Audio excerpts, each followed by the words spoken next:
episode 42 of my Warhammer Conquest review series.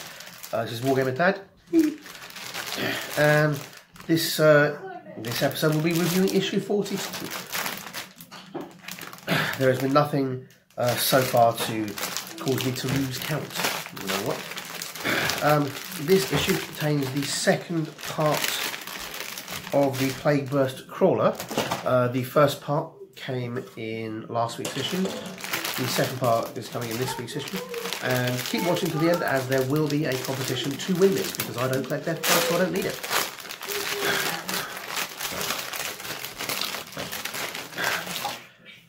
Right, let's look at the plastic crack to begin with. We've got this here. It's cool. You've got the front dozer blade, the top, what look like the exhaust ports. Oh, no. These are the support sponsons for the gun, which is rather beautiful, sort of pot-shaped gun. It's very nice, actually. And here you have a little bucket which makes the bit that goes aside that, so that's cool. You've got a little spray cannon there and there, and some other bits and pieces that will go towards building the extra bits there. So between these two you've got a full Plague Burst Crawler, which is worth about £20–30, I think.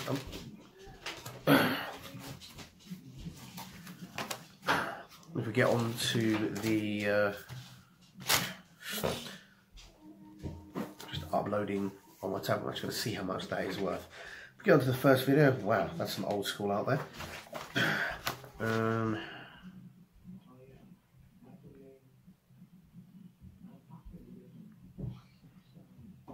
Yep. Sorry, just looking otherwise. As always, signed by the one and only Ian. One day I'll actually look up who the hell Ian is. I'm sure he's important. Does it say his name here? Partworks managing editor Ian Huxley. So the guy's actually, actually works for Partworks and has now to do with Games Workshops. So that's interesting. I wonder if he, I wonder how much he knows about it. That would be interesting to find out. Bear with me a second. Maxie, hush now. We've got some really old school artwork there. If you're familiar with the old 40k books, big chunks of them were fucking hell.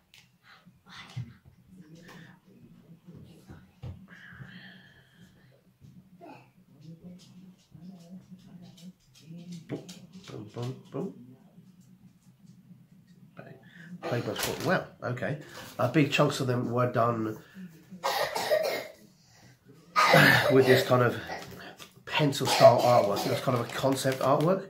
Right, I've just had a look on GW's website, and the Plague Burst Crawler is worth £40, meaning that being as it was split over 2 magazines, you're paying £20. Sorry, the cost is £20 a sheet. And if I go and show you, there you go, you can see that's £40 on their website. So you paid £14. No, total lie, £16 because the extra 99p, or you can't take the head off. No, Maxie, I'm busy. I'm doing something. So you're paying £16, which is a saving of £24. That's quite a good saving. If you collect Death Guard and you didn't go out and get your copy of this, sucks to be you. Go see if your local gaming store's got any left. You may notice I'm slightly out of it today. I've got a horrible cold and I'm stoked up to the eyeballs on cold medicine and Lemsip and things like that. We're going through the Ages of Mankind, which are basically the brief, kind of abridged history of the Imperium of Man in the 40k universe. I bought this in the Colossal Underhalls of Terror. There's data sheets listing all the ages of mankind. Here it goes through the Age of Strife, Now, marked by terrible wars and mass invasions that tormented apart, this age was a time of collapse. Incredibly powerful warp storms cut off mankind's colonies, preventing almost all contact. Which the Age of Strife actually is the pre-imperial age. There were other ages after that and before that as well.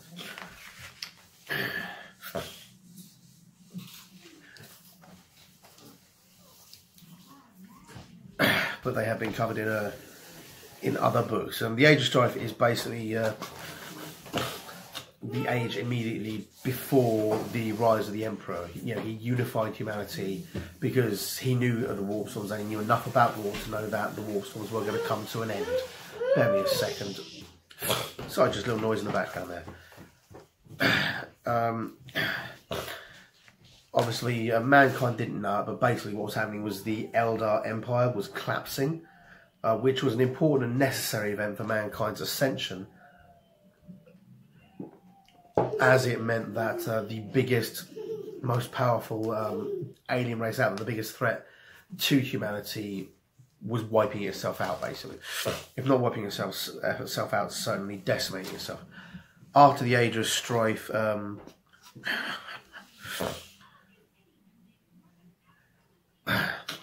when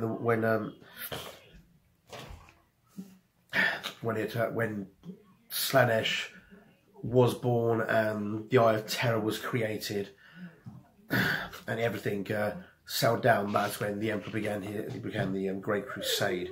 It's also when abhuman races like the Ogryn, the Ratlings and others kind of were born.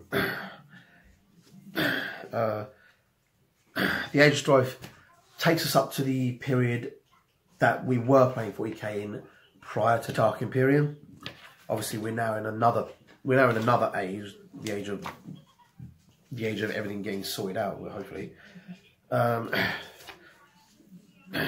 lots of cool stuff. We're all looking forward to the return of Leman Russ. No one cares about the other products. No one cares.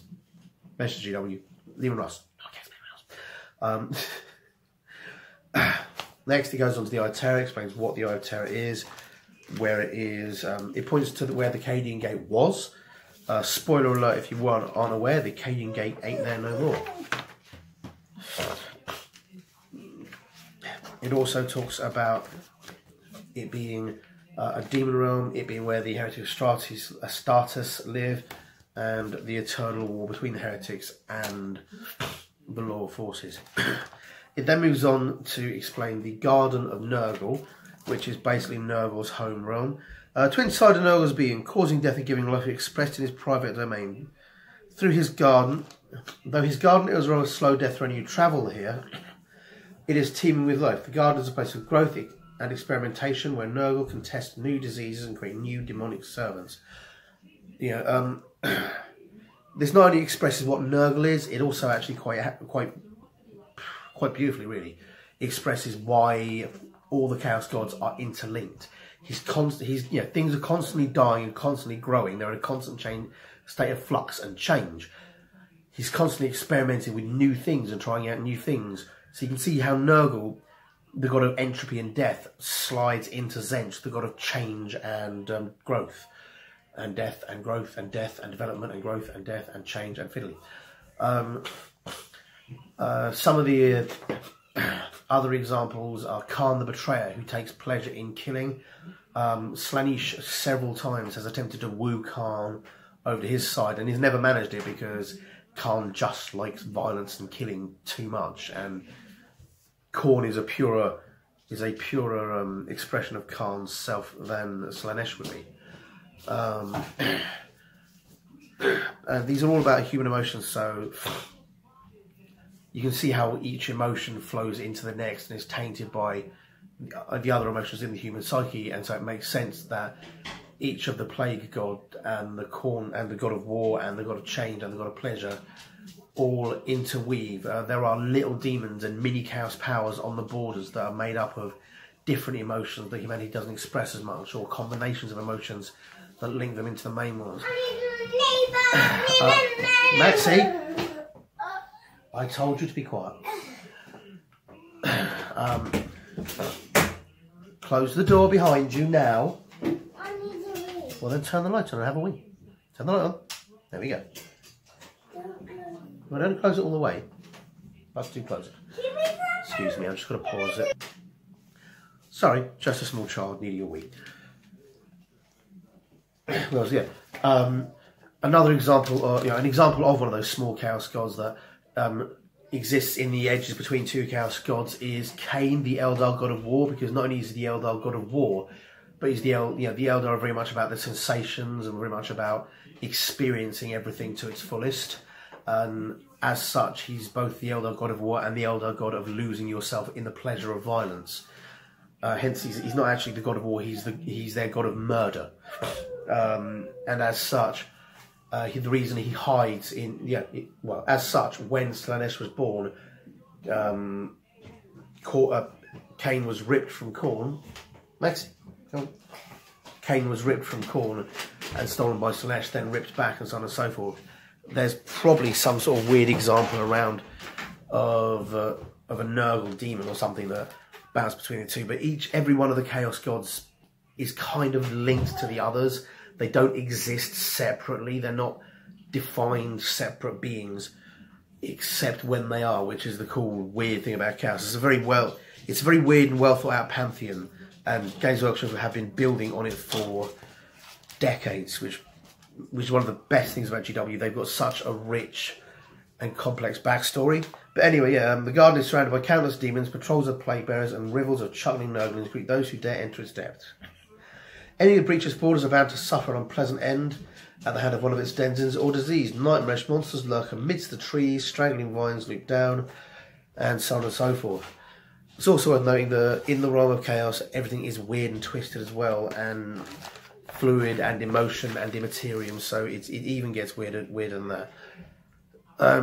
It goes on about the Heart of Purification, which is his ancient house, the deathbeds, where the corpses of those trespassing Nurglings are displayed, the bile ponds, these deathly still waters, occasionally breached by pock-marked grasping limbs that snatch Nurglings and drag them under. Some pools are used to bless weapons and infect them with great potency. Only the bravest are willing to approach these waters and risk the attention of the tentacle creatures that dwell beneath the surface. The host of the destroyer hive, Typhus, once braved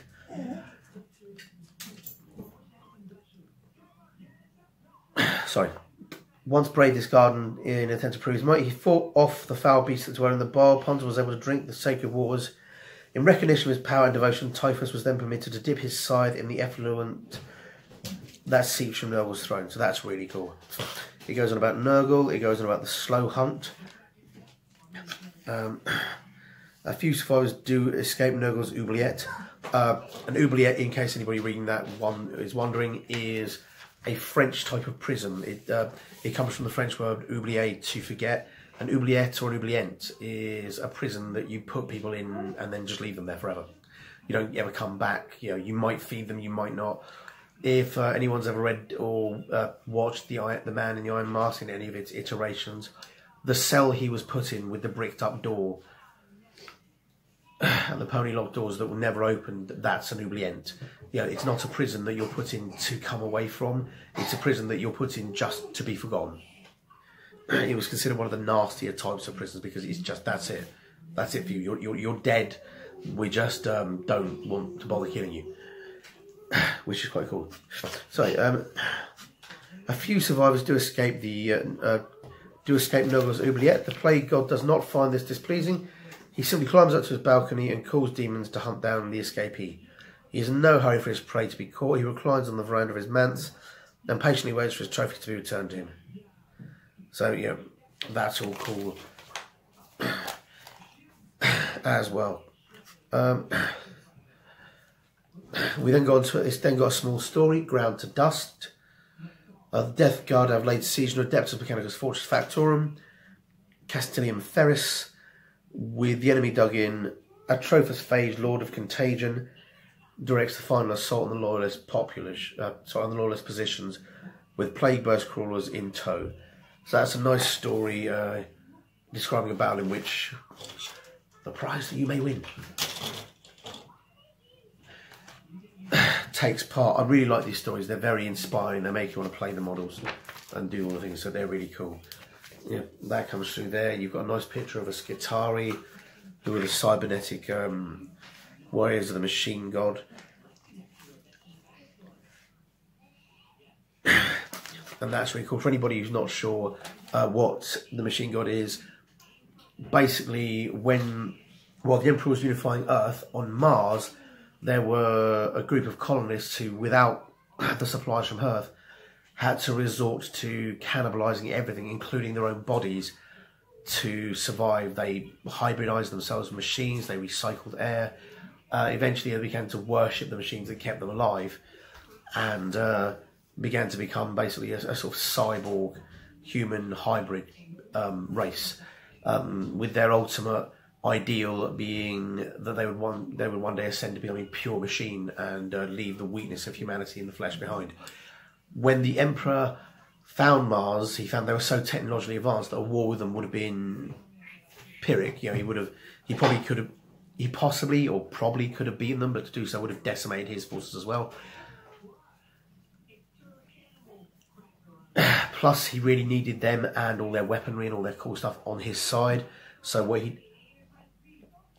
what he did is he inserted himself into their religion by fulfilling some prophecies that the machine god had stated. You know, you'd be able to recognise the Om Messiah, the embodiment of the machine god, the perfect being.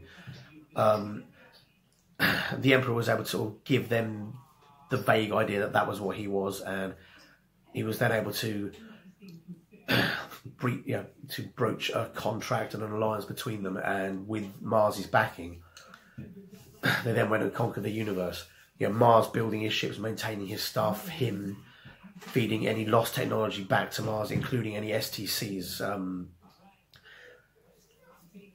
So that's a pretty big and pretty important part. And whilst the Mechanicum does rely heavily on the Imperium for its defence, it does have its own troops, which are the Skitarii, which, as you can see from his robotic feet and hands and face and bits and pieces, are basically cybernetic humans. They have their own brains to a certain extent, and they have computer brains to a certain extent. Some of them are basically humans with a few extra bits. Others have had their emotions removed and replaced with mechanical things to make them better soldiers. Because of the ban on thinking machines, the bits of the brains that then get removed are then usually wired in as bits of machine to other machines to allow them to think, in order to bypass thinking machines.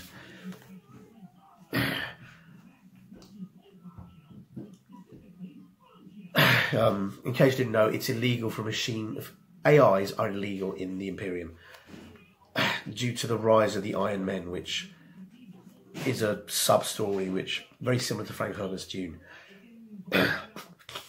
Next, we've got how to paint the plate crawler, telling you which base paints and which washes and which layer paints you're going to need. It goes through there.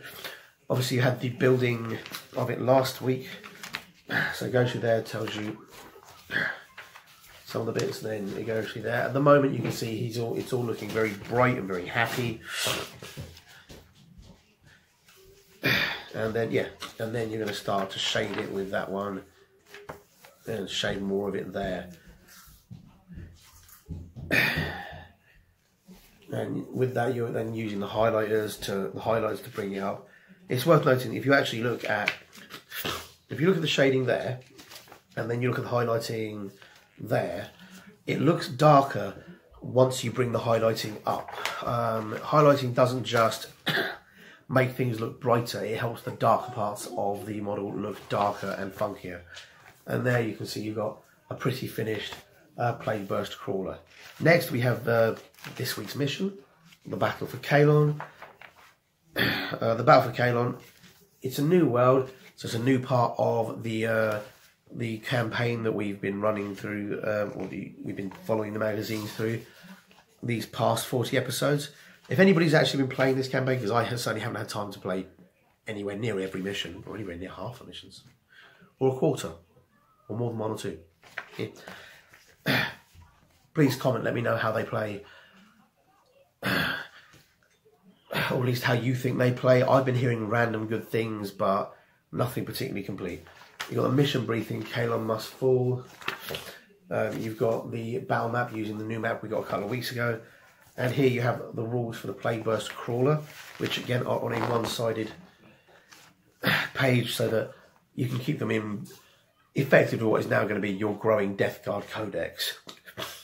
If we go through it, it's got, as with all vehicles, it has an ever-decreasing set of stats based on how many wounds it's got left. It's got 9 inches of movement with its 6 to 12 wounds, 4 ballistics, strength 7. It then 3 to 5 wounds, it's 6 inches, BS5, strength 6, 1 to 2 wounds, it's 4 inches, BS5 plus and strength 5. So it's fairly tough as these things go. So strength 5 is fairly strong and reasonably fast as these things go. It's not anywhere near the fastest of vehicles, but then again, you wouldn't expect speed from a Nurgle army, particularly Death Guard. They're about the slow, grinding, relentless advance. Sorry. It comes equipped with a Plague Burst Mortar, Heavy Slugger and 2 Plague Splitters. It's got the Entropy Cannon, which is range 36, heavy 1, strength 8, AP -4.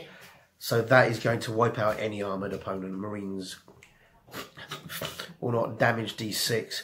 So that's really good. That's going to do a lot of damage. You got the Heavy Slugger, which is 36 range, heavy 4.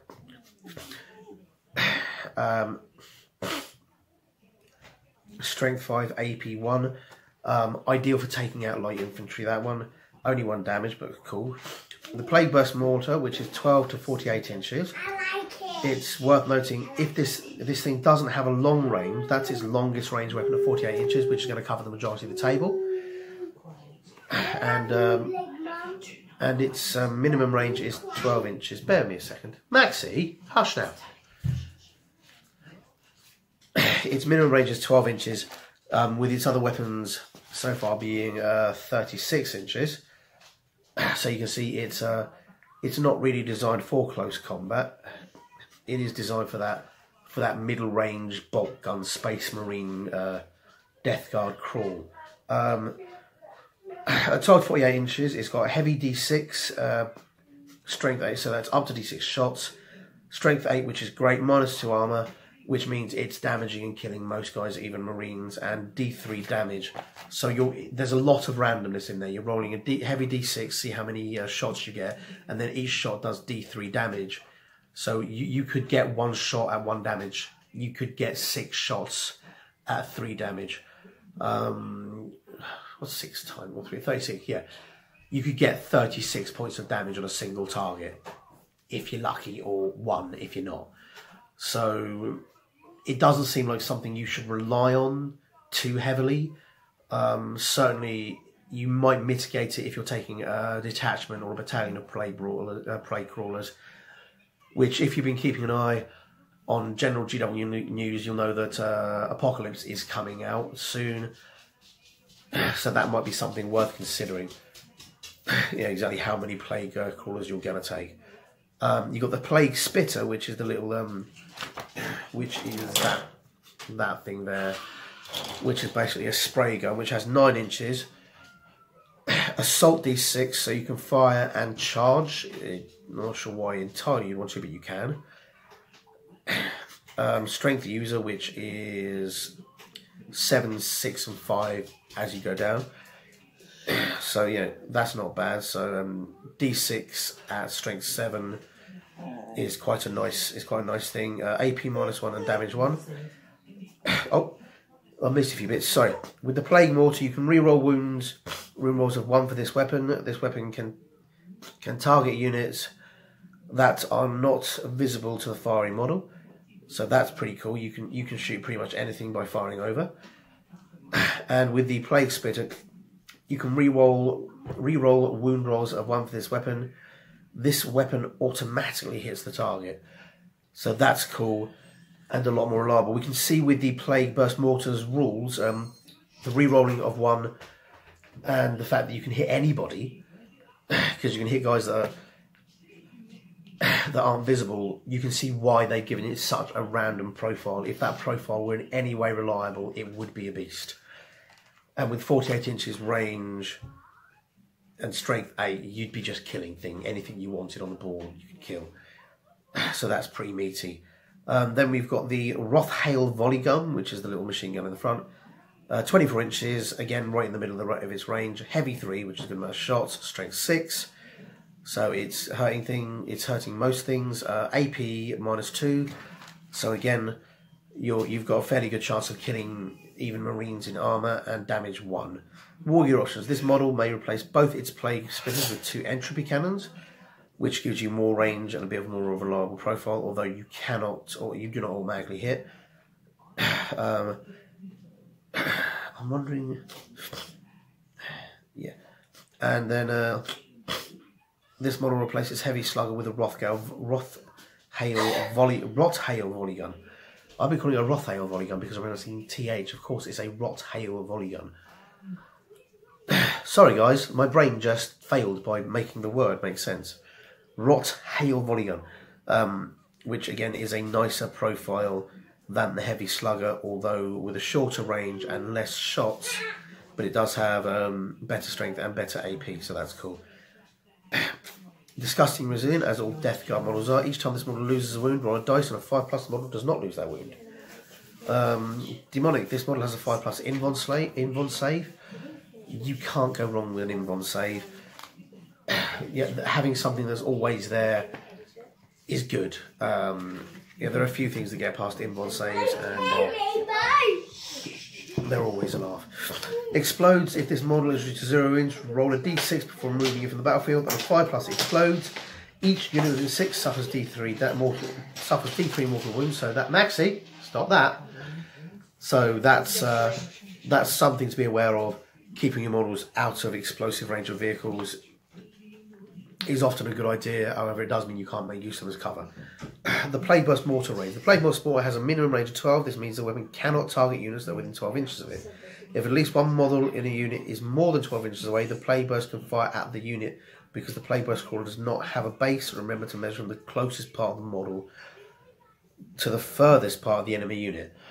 So anybody going against this thing really needs to be very careful of how they position their models, because if you're 1 mil across that 12-inch line, you're taking the whole thing. Plague Burst Mortar Sight.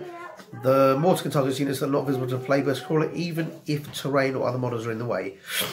It can always target units that are within the maximum range and not within the minimum range. Nothing stops it. I would be tempted to put some house rules in, just to say if you're in a bunker with a roof, that doesn't count, but that's entirely up to you guys. That is a sick weapon that will make you very sick. That's it for this week's episode, this week's issue. We've got the final page advising you to order stuff, and then next week, another awesome piece of scenery there. We've got the thermic plasma regulators, and it's going to be going through Beasts of Nurgle and Armies of the Imperium. Then we've got a lead belcher refill, and learn to dry brush with dry paints, and it's giving you Necron compound, which is a nice bright silver, which is ideal for dry brushing bolt guns, weapons and things like that. And in that issue, we're going to be looking at painting with dry paints, discover the Adeptus Mechanicus. I just went over a brief part of the Adeptus Mechanicus history with this one because it was related. The Chronicles of Ultramar, more Ultramar fanboy fab. Hope you guys enjoyed that episode, and sorry if it was a bit disjointed. I feel like crap, and I'm frankly slightly stoned. Now, due to cold medicine, nothing else. I haven't got the money for that shit. Now, if you want to win this one, which is £40 worth of model, comment on the section below, and I'll randomly pick next week. If you could please share this video and share other videos with your mates, because I'm not getting that many views, which I kind of expected. Once you start getting about 40 episodes into reviewing the same thing, you lose quite a bit of interest. But if you could share this with your mates and boost the signal a bit for us guys, that would be great. Hope you enjoyed this one. If you're thinking of going out and getting this week's issue, it's a great issue. If you can get a couple of this week's issues and last week's issues, I totally would, because frankly, if you bang this on eBay for 20 quid, you're making a profit. Not that I would suggest doing that anyway. Hope you guys enjoyed this, and see you guys next week. Hi guys, hope you enjoyed that video, and if you did, remember to like and subscribe to my channel. I'm also on Facebook and Twitter. Not sure why, but I am. So if you like it, see me there, and please tell your friends. Thanks very much. Bye.